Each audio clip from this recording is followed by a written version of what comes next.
ქორთიერთ მარიოტში საქართველოს სახალხო დამცველმა უჩანანუაშვილმა სპეციალური ანგარიში წარადგინა თემაზე განათლების უფლება გალის რაიონში 2015-2016 სასწავლო წლის სიახლეები და თანმდევი პრობლემები. ანგარიში დეტალურად არის აღწერილი 1995 წლიდან დღემდე გალის რაიონის მკვიდრთა მშობლიურ ენაზე განათლების მიღების უფლების შეზღუდვისა და დისკრიმინაციის ფაქტები.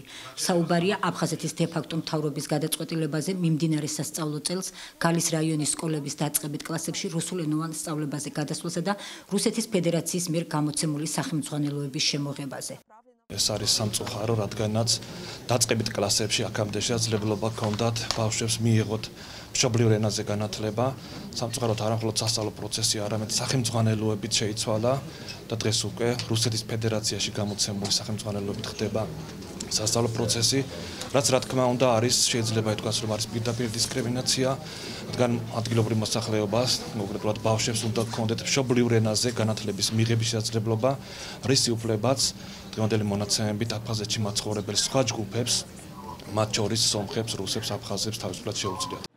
ასევე სპეციალურ ანგარიში საუბარია ჟენევის საერთაშორისო დისკუსიებში მონაწილე სახელმწიფო სტრუქტურებისა და საქართველოს პარლამენტის პოლიტიკურ, სამართლებრივი და დიპლომატიური ძალისხმევის გააქტიურებაზე გალის რაიონის მკვიდრთა განათლების უფლების დასაცავად, რომელიც უნდა მოიცავდეს მოლაპარაკებების დროს ამ საკითხის განხილვას და საერთაშორისო თანამეგობრობის სათანადო ინფორმირებას.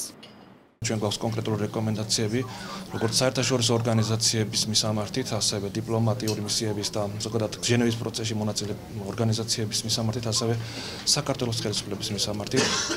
ერთ-ერთი რეკომენდაცია ეხება იმას, რომ აუცილებელია განათლების სამინისტრომ ამ შექმნილ მდგომარეობიდან გათვალისწინებით, იმისათვის რომ ეს დანაკლისი ბავშვებს აუნაზღაუროს, აუცილებელია გარკვეული პროგრამის მოფიქრება, მათ შორის არაფორმალური განათლების ხელშეწყობა, იგივე გაცვლითი პროგრამების ხელშეწყობა იმისათვის, რომ ბავშვებს ჰქონდეთ შესაძლებლობა მიიღონ განათლება. ასევე ჩვენ ანგარიში ვსაუბრობთ ხარისხთან დაკავშირებით, რადგან ეს გადაწყვეტილება მოქმედებს პირდაპირ განათლების ხარისხზე, რადგან რუსულ ენას ვერ ფლობს ბევრი იქ მაცხოვრებელი ადამიანი და რეალურად პროცესი შედის სერიოზულ ჯიხში.